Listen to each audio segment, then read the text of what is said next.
So this Yorion Death and Taxes list is like getting talked about all over the place.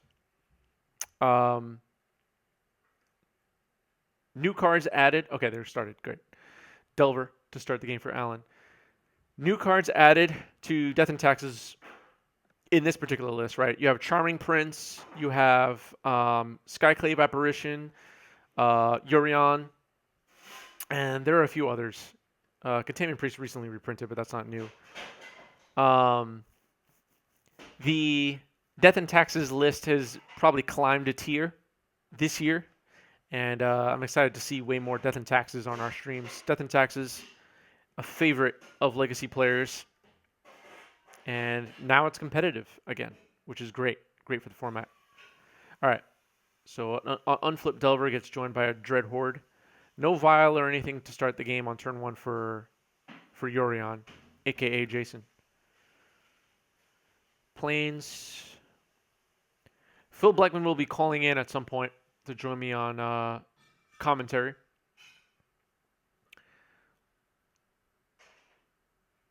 He's just setting up though.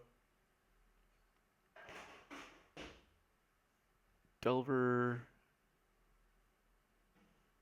Okay, it did not flip. I thought it flipped for a second. Brainstorm here, and he's swords in response. Let's tune to the players. 21. Yep. Brainstorm good? Brainstorm's fine.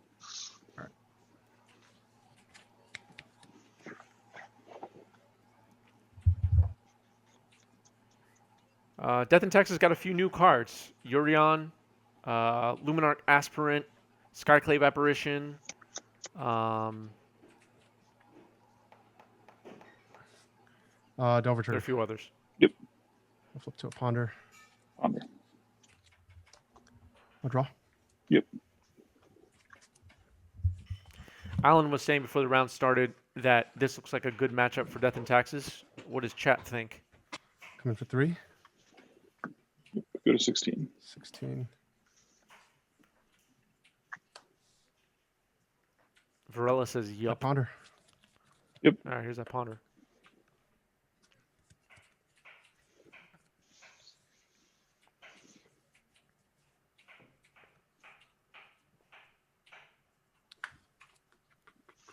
Yeah, let's leave it like that. I'll draw. Fetch. Go to 20. Yep.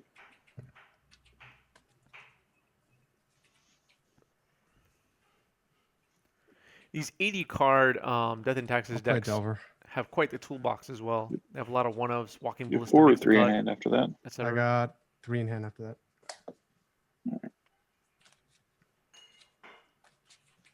And I'll pass. Tap, draw. Play Caracas. Yep. Tap 2 for Walking Ballista. X equals 1. There's that Walking Ballista.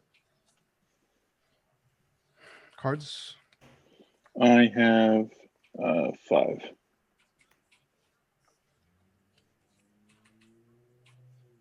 Five cards in hand.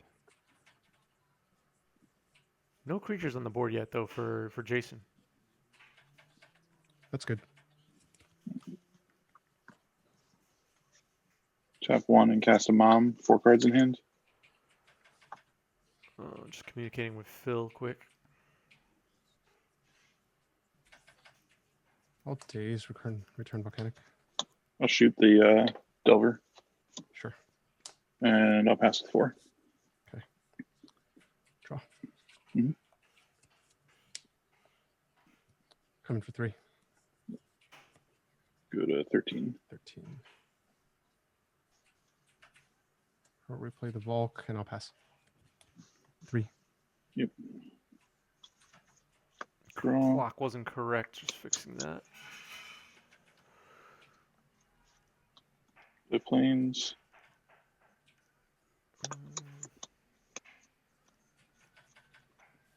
Just setting up Phil to join the stream, everybody. Phil Blechman.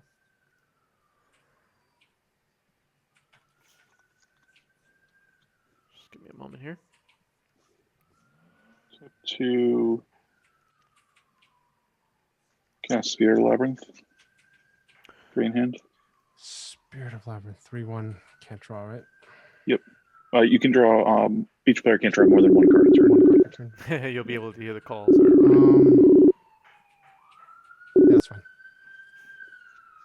Tap to cast Thalia. 2 in hand. Hey, Phil, can you hear me? Yeah, I'm just getting this on my microphone. Does that sound all right? Not yet. It doesn't sound like the right mic. Yeah, it always does when it starts. Hold on a second. All good. Is this any better? Does No. not sound like the right mic. No. It's telling me that it is. Hold on, let me call you back. Okay.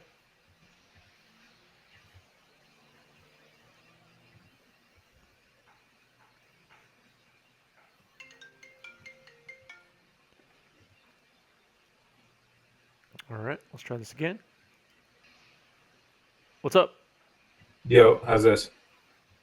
No, it doesn't Still sound right. trash? How do I change this? It says it's telling me that my microphone is on it. It should be fine. Actually sounds fine. Does Let me it? know, chat, if it sounds okay.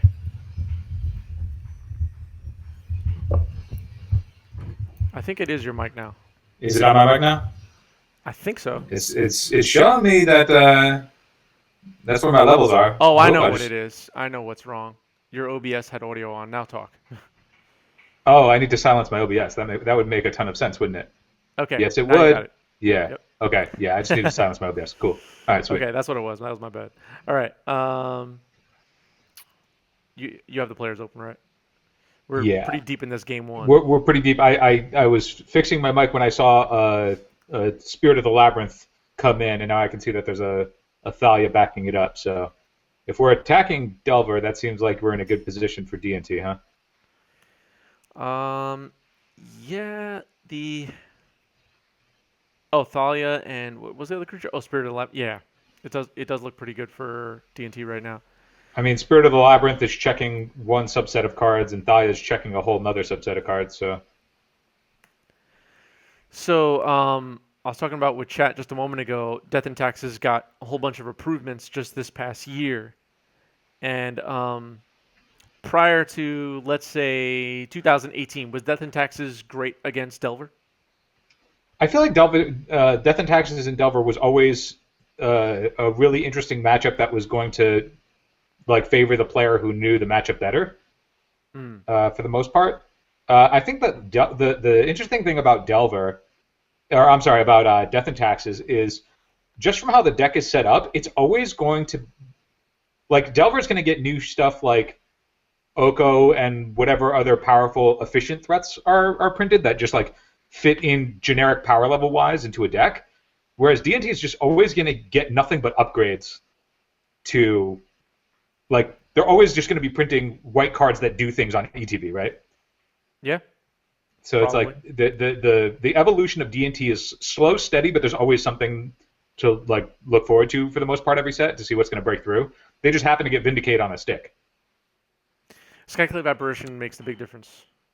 I mean, Skyclave Apparition just fixed a whole bunch of problems that they had to work really hard to dance with before with Flicker Wisp, and now they just don't have to, right? Yeah. It's like they can just have it all now. Yeah.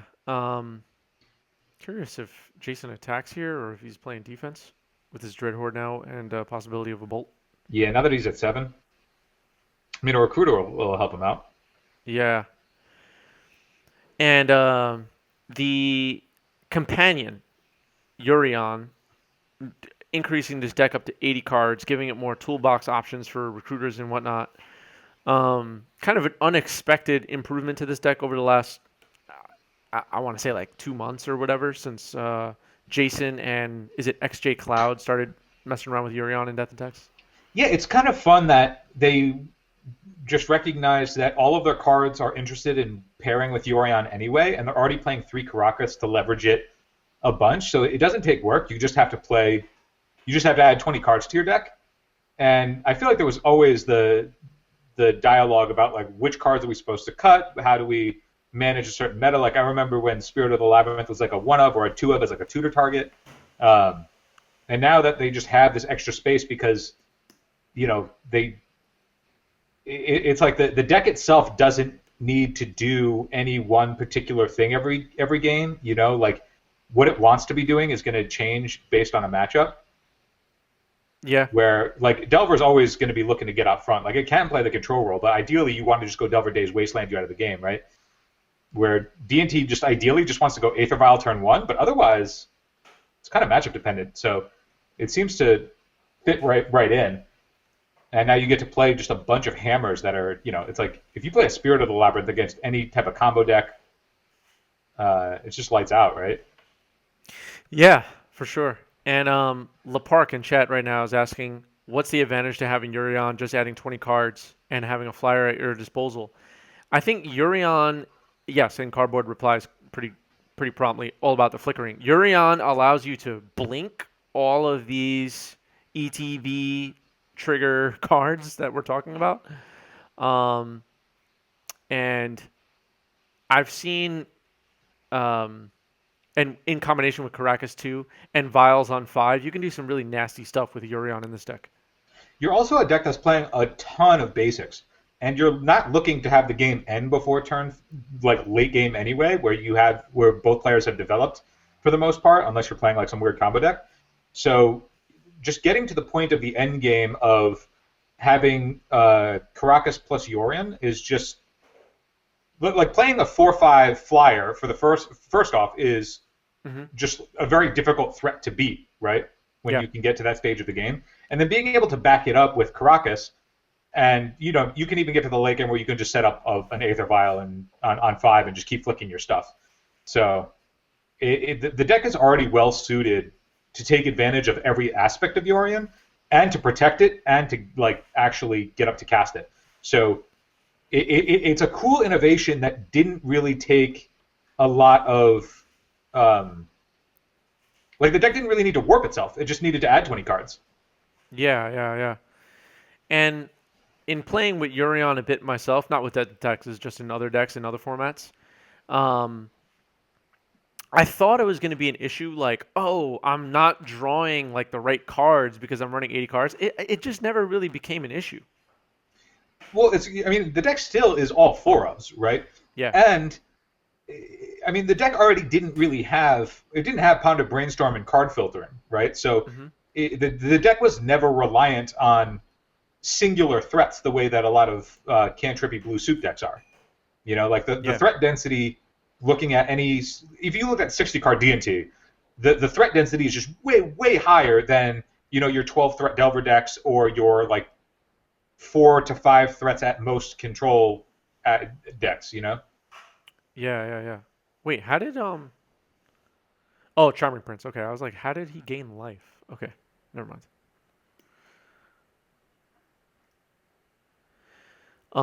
Is there a consensus on whether it's better to be 60 cards or now the 80 card Yorion? I don't know the answer to that. Do you have a feel on that? I think Yorion is just such an upgrade, and you're interested in playing all the cards that you're playing in the 80 card version anyway. Like, I think the format is in a place now where you're just interested in having 4 Spirit of the Labyrinth. Yeah.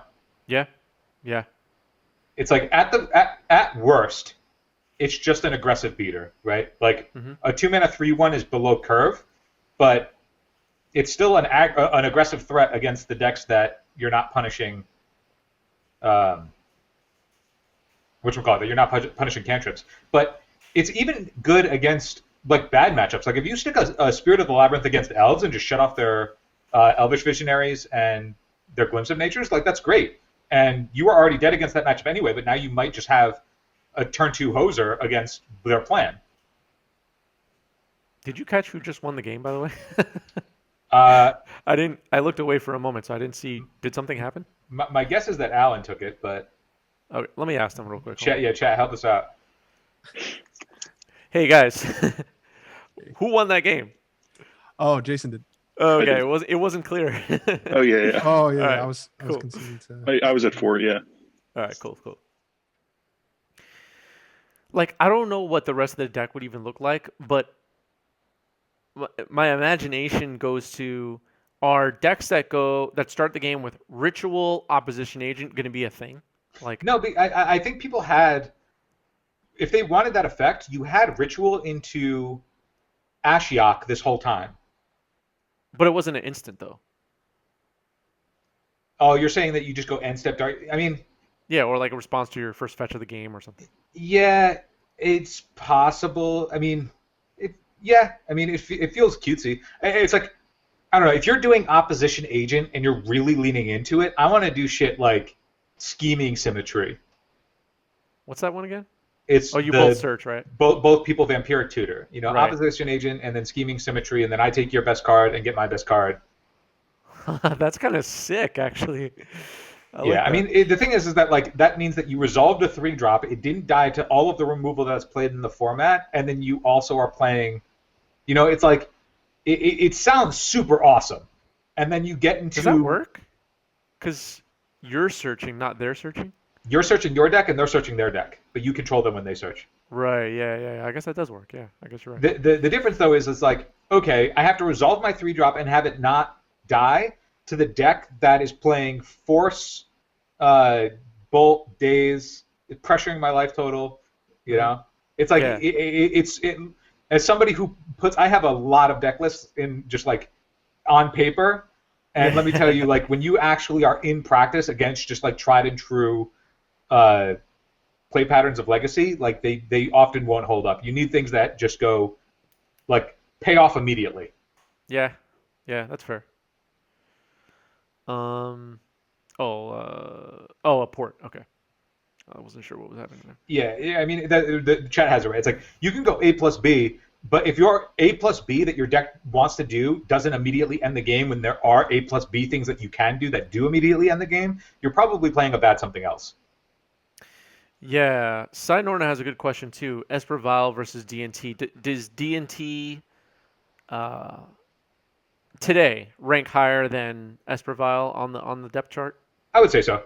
I Yeah. think that the upgrade of Skyclave Apparition just fixes so much of what you're interested in. I mean, I get that Esper gets things like Meddling Mage, which can hose a certain subsection of decks, Hmm. but I feel like the Spirit of the Labyrinth is just going to do more for you, and you have a more stable mana base. Like the mana base in Esper Vial is really bad. That's fair. Another port after a wasteland here, so it's not going well for Alan again. And we're seeing just like in both games so far, Jason not really dropping any creatures in the first couple of turns. He's Just always going to be the control deck in this matchup, right? yeah, it seems like it. Also, like Skyclave Apparition is even more of a reason to always be the control deck in this matchup because if they stick their best threats, like their best long game threats, you're just like whatever, 3 mana, get rid of that. Yeah, yeah, yeah. I love that rest in peace. That rest in peace. It looks even sicker in person. Dude, that the whatchamacallit, the flavor text on that rest in peace will hit you in the feels if you know the story. I do know the story, but what is the flavor text? I don't know.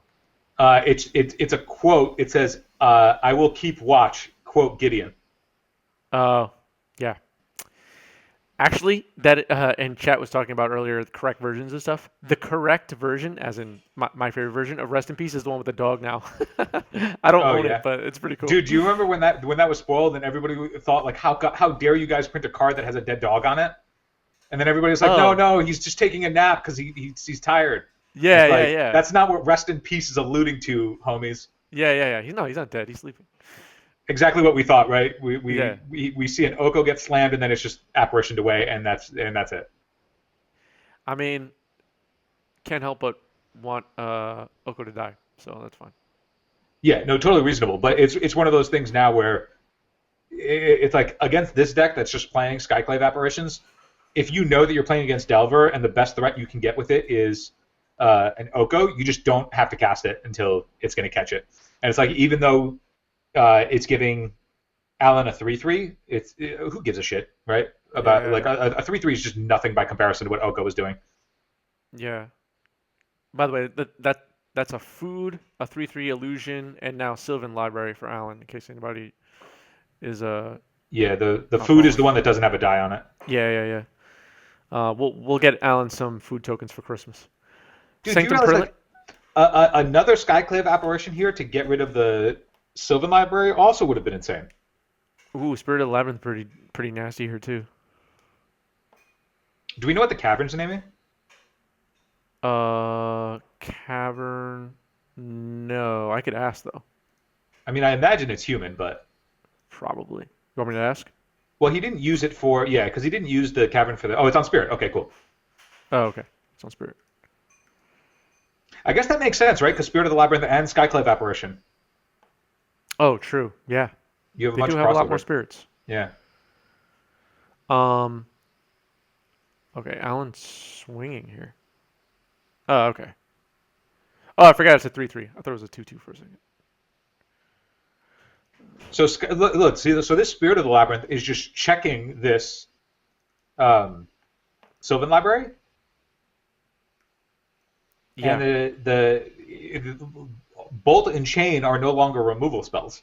So it feels like we're in hardlock territory. Close to it, yeah. I mean, Alan still has stuff he can do, but Yeah, it's yeah, not he's looking gonna good. have to find another one of his Okos. Yeah. Or what else would be good? I'm sure there are other things that I'm not thinking of. I don't have his list in front of me. Changing the subject a little bit, I want to talk about this. In case you don't have the stream open, I'll tell you what it is. Actually, you know what? I'm gonna hold off on this. I'll bring it up between games so I can bring it up on the stream. Yep. Never mind. Basically I had a YouTube poll and about formats, and now I'm not sure what to do. So we'll talk about that in a bit.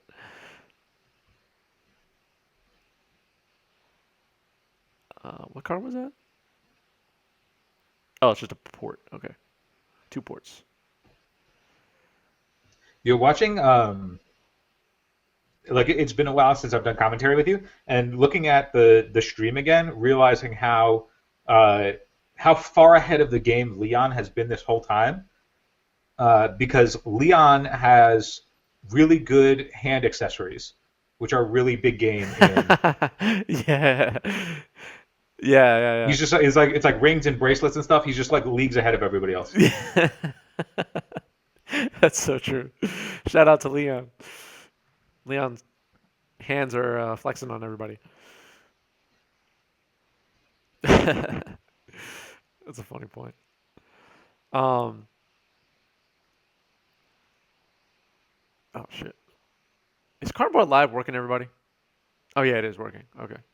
I'm trying to think like what does Alan do, right? Because now that we have a Yorion backed by a Caracas, like I think this game is just done. Yorion is pretty disgusting here. It's like Yorion's now going to stop every threat um, that Alan has, Yeah. and even though he tapped out so he could port, it's like when your opponent can just protect their Yorion with a Caracas, and instead they decide to tap out to take you from 4 mana to 3 mana.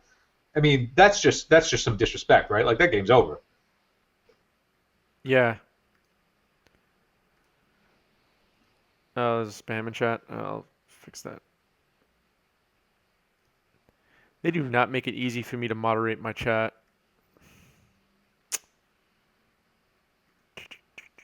How do I get rid of this?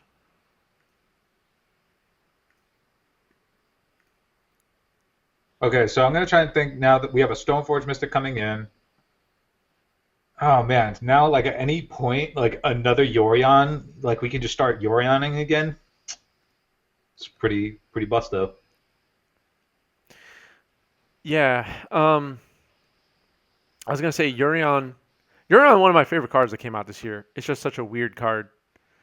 Dude, I Um, really, I wish we could get like just give us a try with Luris with the new companion tax. yeah, yeah. I think Zerda is the one that we have to be worried about if we were to unban both of those.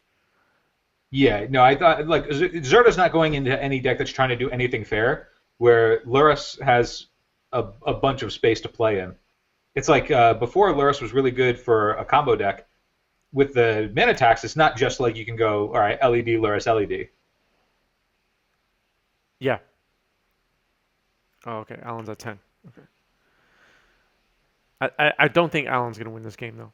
No, no, Alan's he's got his beaters on the ground, but this game's just going to end in the air. He can't cast any spells. Yeah.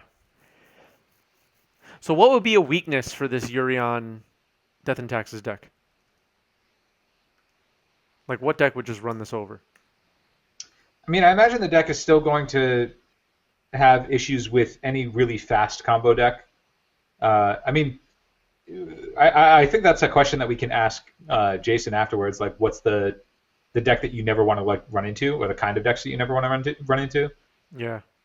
I mean, he's just flickering the Yorion, so now he's going to get triple tutor plus potentially a fourth tutor if he wants to use the Charming Prince to bounce again. True.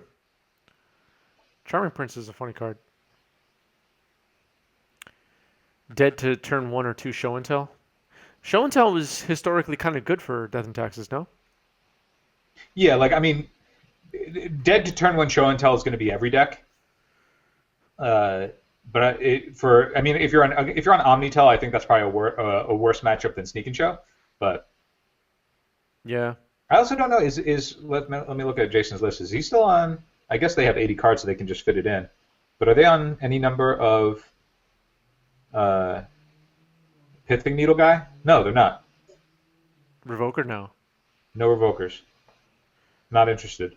Oh yeah, chat wondering if we think Luris would see play in Delver if it came back. I don't know if it would see play in Delver. I feel like it would be in other stuff. I think like Delver is just so much more interested in just having Oko. Like Oko is just going to be. Yeah. Oh, all right. It looks like Jason got it. Let's tune into the players. Oh, you're not on the call, right? No. You can rejoin if you want. Otherwise, I'll do it. Go for it. Okay. Sorry. Yeah. What's up, I guys? actually don't know Hey. that side of things. Jason, I think